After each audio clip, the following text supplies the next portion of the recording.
Welcome back to the Gridiron Expert. Colorado should be progressing in year 3 under Karl Dorrell, but instead, the Buffaloes are regressing. They had a breakthrough year in 2020 where they nearly won the Pac-12 South, but then dropped to 4-8 in 2021, and now things definitely don't seem to be getting any better in 2022.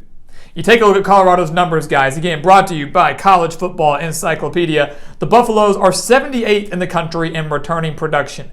But you look at the numbers from last year, horrendous with no signs of getting better. Colorado averaged just 18.8 points per game last year. That's 121st in the nation. Colorado being one of just 5 Power 5 programs to average less than 20 points per game. Yes, they bring in JT Shrout, transfer quarterback who was there last year but didn't play. Yes, Ramon Jefferson is in at running back from Sam Houston out of the FCS. They lose their star player, the guy they were going to build around, in Jarek Broussard at running back.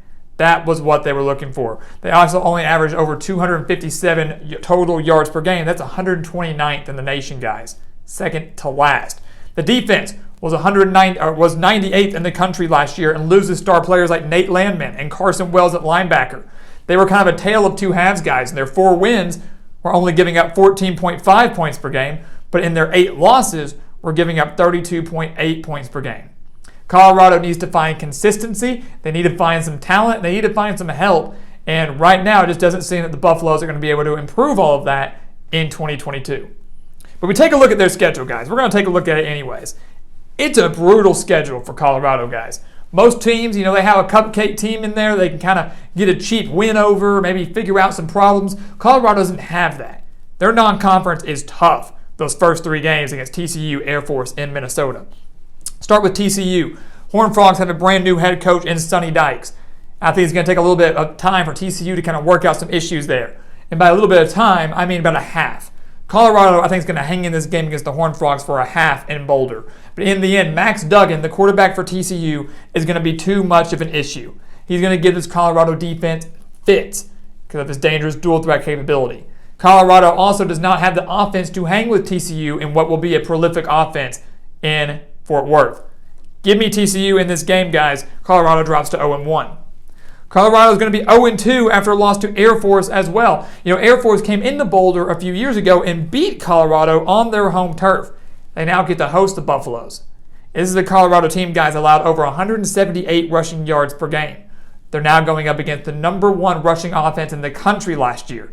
Air Force, running that dangerous triple option, averaged over 327 rushing yards per game. And their defense, the Falcons' defense, ranked 4th nationally. That's, I think, a stat that people tend to overlook. You just focus on the triple option. Don't just do that. Look at the defense. Look at the whole picture. The Falcons are a complete team, and their goal, as many of the players are saying, is to go undefeated. One of their wins will be against Colorado. The Buffaloes will also drop their game to Minnesota. They lost at home to the Golden Gophers 30-0 last year. There's not going to be a 30-point swing now, especially with the road game being on the road. So Colorado drops to 0-3. They then get into Pac-12 play.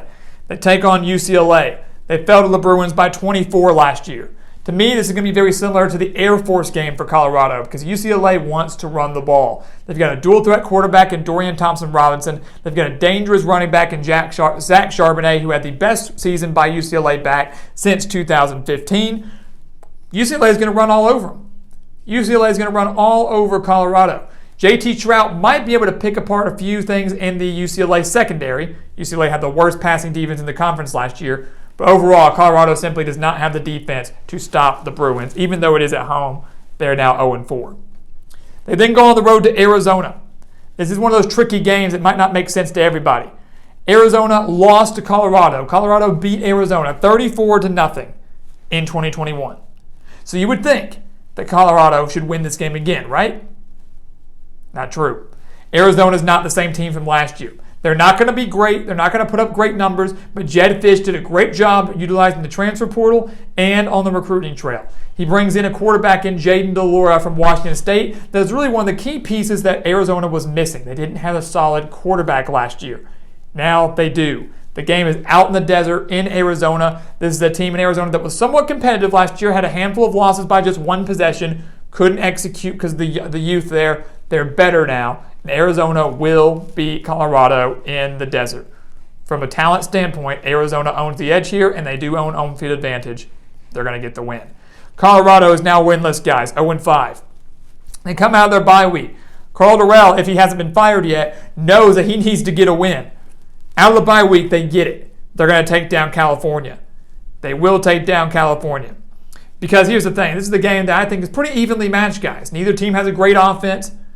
California, to me, owns the edge defensively, but I don't think it's going to be by a significant amount. Both teams are rested. Colorado owns home field advantage, and the urgency for me will be there more for Colorado than it will be for California. The Buffaloes find a way to get the job done at home for their first win of the season. They then enter a very difficult stretch, guys. The back half of the schedule is brutal, absolutely brutal, which means we're going to go through it pretty quick. The road game at Oregon State. Colorado somehow found a way to beat the Beavers by 3 last year, 37-34 in double overtime. How they did it, no one knows. Oregon State wasn't a bad team last year.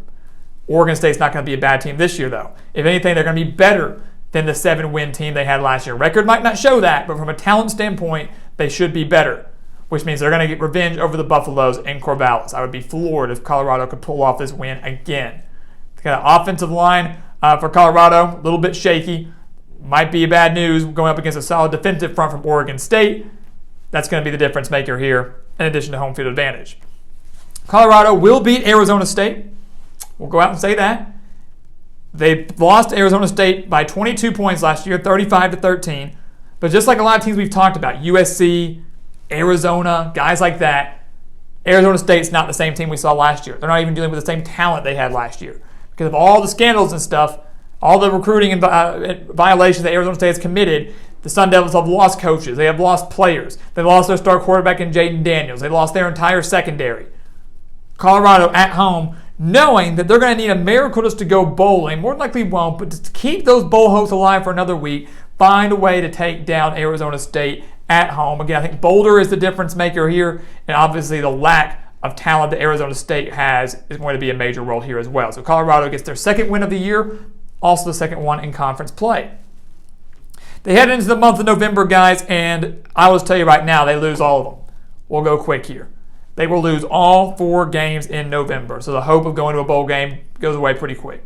You're facing arguably the top 3 teams in the Pac-12 in 4 weeks.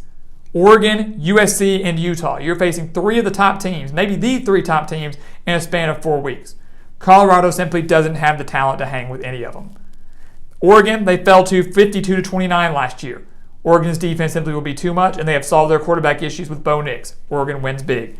USC, self-explanatory. One of the best offenses in the country will annihilate a defense that, again, was 98th in the nation last year. Caleb Williams, Jordan Addison, Travis Dye, everybody like that will torch Colorado, especially with being at the Coliseum. At Washington, Colorado actually beat Washington last year, 20-17. But Washington's improving. New head coach in Kalen DeBoer, a defense that's extremely underrated, was number 1 against the pass last year, and they have solved their quarterback issues, hopefully, with Michael Penix transferring in from Indiana. Games in Seattle, don't see Colorado pulling off that win for the second year in a row. And then finally, Utah, arguably the best team in the Pac-12, maybe the Pac-12's best chance of getting a team into the playoff. Colorado only lost to them by 15 last year, 28-13. The margin of victory, or the margin of loss for Colorado, we should say, will be much greater. Utah will torch Colorado in the season finale. Too much talent there. Cam Rising, Tavion Thomas, and an elite defense, which means Colorado guys will fall to 2-10, and that will be their record to end the year. Again, nearly winning the Pac-12 South in 2020, to 4-8 in 2021, to 2-10 in 2022. Colorado is regressing under Karl Dorrell. Whether he makes it to the end of the season or into 2023 remains to be seen. But the Buffaloes guys, I think, will be competitive in a handful of these games, but simply does not have the talent and really does not have the schedule, an absolutely brutal schedule, to rack up the wins. So they might be a little bit better than that 2-10 record shows, but the Buffaloes ultimately will finish with a worse record than last year, and it might end up being the worst team in the Pac-12 when it's all said and done. So guys, thank you so much for watching us here at the Gridiron Expert on YouTube. Make sure to continue to like, comment, subscribe, share our videos. Check out everything down in the description below, including our expert picks over on our website, thegridironexpert.com. Make sure to go sign up for those today so you start winning big this season. We want you to join our team to help you out big. So check that out. Again, thegridironexpert.com. And once again, guys, as always, thank you so much for watching, and we'll see you next time right here on The Gridiron Expert.